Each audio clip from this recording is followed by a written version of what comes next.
सोनिया गांधी की सीट थी और वही एक सीट पिछले चुनाव में जीते। तो जाहिर सी बात है, चेहरे पर चुनाव हुआ है। दिनेश प्रताप सिंह को जिताने की बेइंतहा कोशिश की गई है। जो हम लोग देख रहे हैं कि राफेल आ गए, हम लोग का डिफेंस मजबूत हो गया, हमारी ये जो है पुलवामा स्ट्राइक करके हमारा 370। नमस्कार, मैं आपके साथ विवेक राय। आप देख रहे हैं एबीपी लाइव।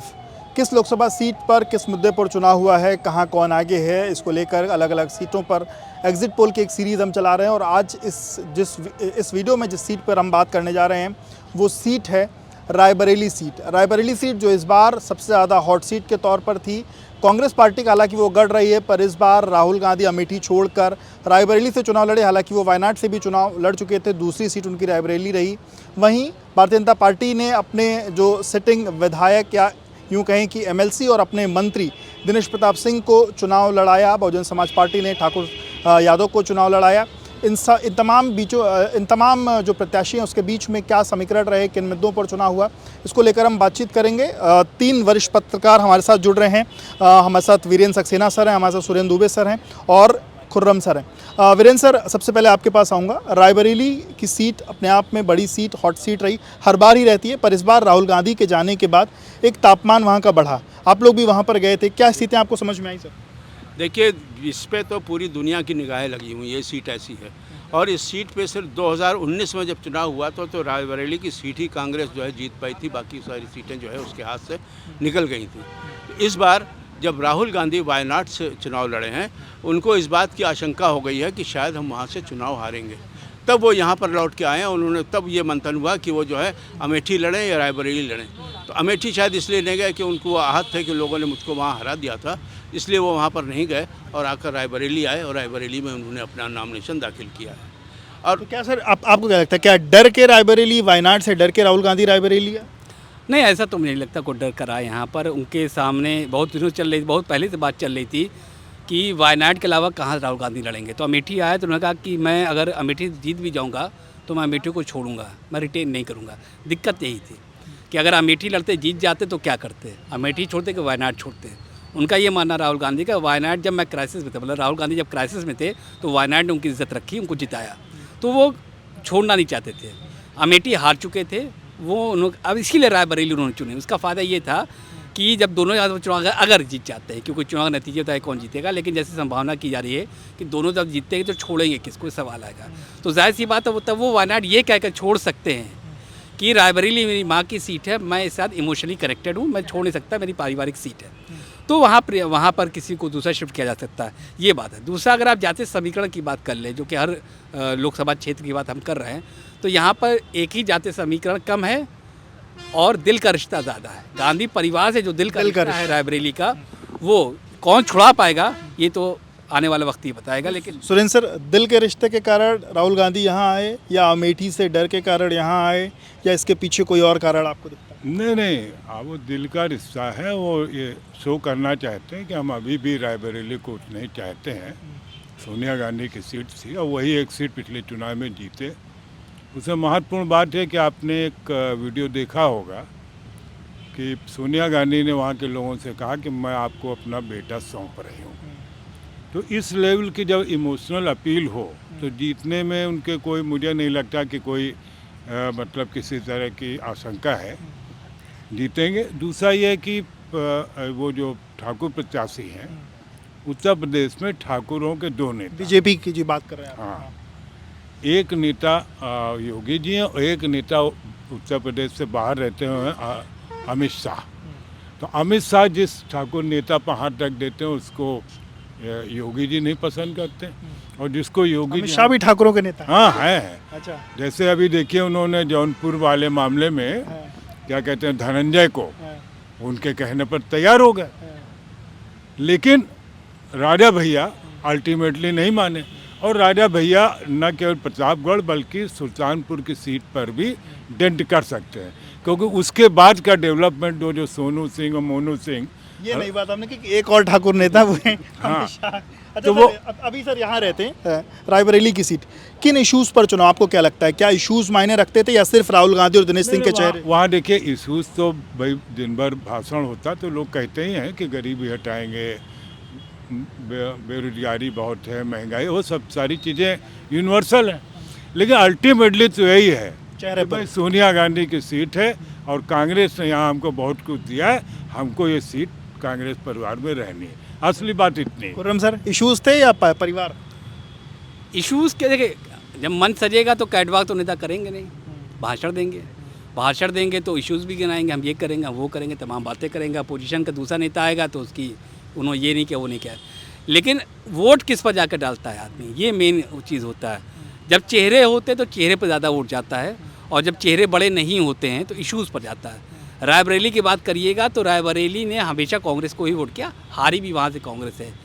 वो इंदिरा गांधी खुद वहाँ से हारी हैं, तो वो एक अलग सी बात। वहाँ गांधी वर्सेस गांधी भी हुआ है, तो गांधी की जो बॉन्ड है वहाँ पर, तो जब वहाँ पर चुनाव होता है तो और जैसे आपने भी कहा कि सोनिया गांधी मैं अपना बेटा आपको दे रही हूँ, उसका बचता ही क्या है।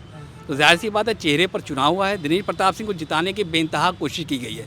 जो अमित शाह, उन्होंने किस तरीके से वहाँ लाया गया, ये आज तैयारी नहीं चल रही थी, एक अरसे तैयारी चल रही थी। वो इसलिए भी चल रही थी क्योंकि मार्जिन लगातार कांग्रेस का वहाँ कम हो रहा था और बीजेपी का ग्राफ लगातार बढ़ रहा था।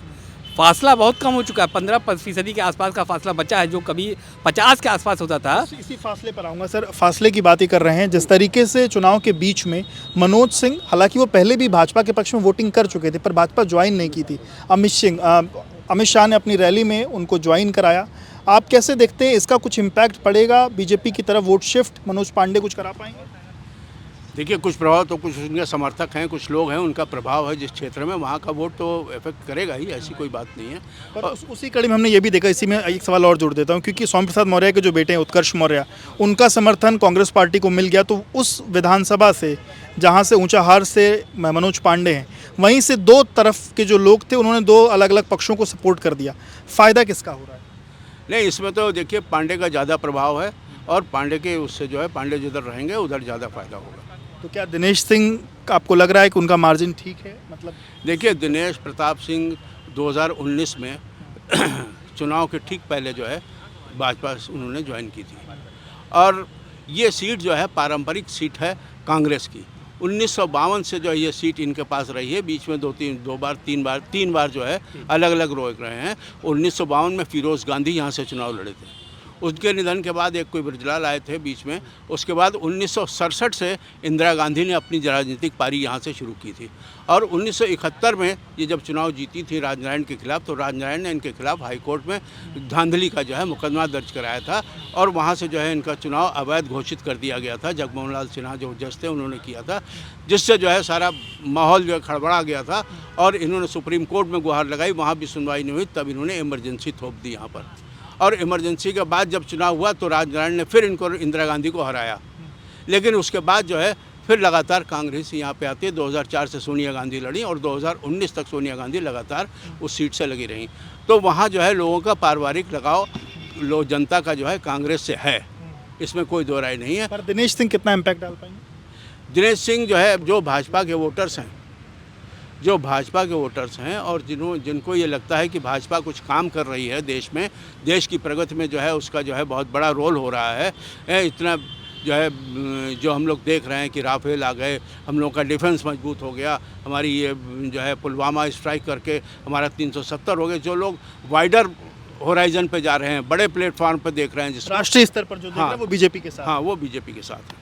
बहुजन समाज पार्टी का कोई इम्पैक्ट आप वहाँ देख पाते हैं? नहीं, दो ही लोग वहाँ पर लड़ रहे हैं चुनाव, देखा जाए तो। एक दिनेश प्रताप सिंह लड़ रहे हैं चुनाव जो भाजपा से हैं, और दूसरी तरफ है राहुल गांधी जो कांग्रेस से हैं, गठबंधन से कह सकते हैं। तीसरे का जिक्र वहाँ नहीं है, चर्चा भी नहीं है। अगर किसी से पूछेगा तो लोग को जहन पे जोर डालना पड़ेगा क्या तीसरा प्रत्याशी है कि नहीं यहाँ पर। अच्छा सर, एक चीज़ वहाँ देखने को मिली, अदिति सिंह जो कि अखिलेश सिंह की बेटी हैं, वो इस चुनाव में दिनेश प्रताप सिंह के हालांकि विरोध में सीधे तौर पर नहीं कहीं कुछ नहीं कहा, लेकिन उनके कैंपेन में ना जाना, उसके बाद वो सोशल मीडिया की वो तस्वीर आना, वसूलों से साथ समझौता नहीं हो सकता, ये तमाम चीज़ें तो भाजपा के अंदर ही कहीं ना कहीं कोई भितरघात आपको लगती है दिनेश सिंह के पक्ष में वहाँ हुई?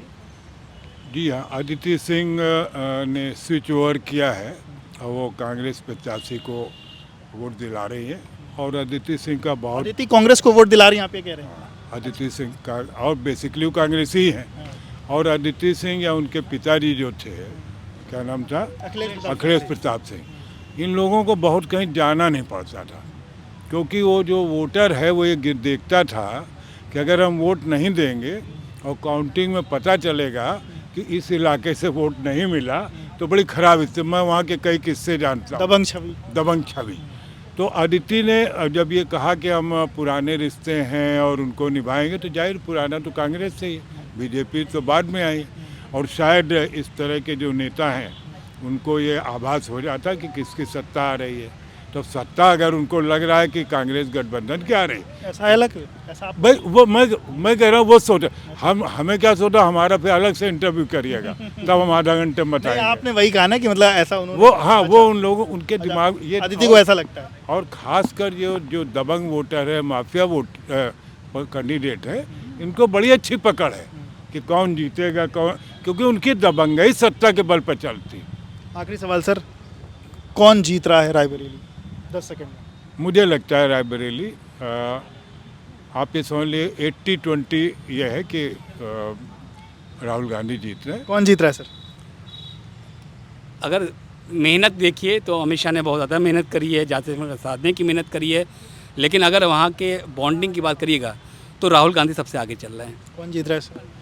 सर वहाँ जो सोनिया गांधी ने मार्मिक अपील की है और जो उनका नाता है, वो मुझे लगता है कि जनता जो है एक बार फिर से जो है राहुल गांधी को वोट देने जा रही है। बिल्कुल, तो आपने रायबरेली सीट का एग्जिट पोल देखा और इसमें जो तीनों पत्रकार हैं उनका मत राहुल गांधी की तरफ। हालांकि सब ये बात मान रहे हैं कि भाजपा ने कड़ी मेहनत करी, अमित शाह ने कड़ी मेहनत करी है, अलग अलग समीकरण बैठाए गए हैं, पर फिर भी जो एक बहुतायत में जो लोग हैं वो अपना जो पुराना जुड़ाव है कांग्रेस पार्टी के साथ, उसी के साथ वापस जाते हुए दिख रहे हैं। विवेक राय, एबीपी लाइव के लिए।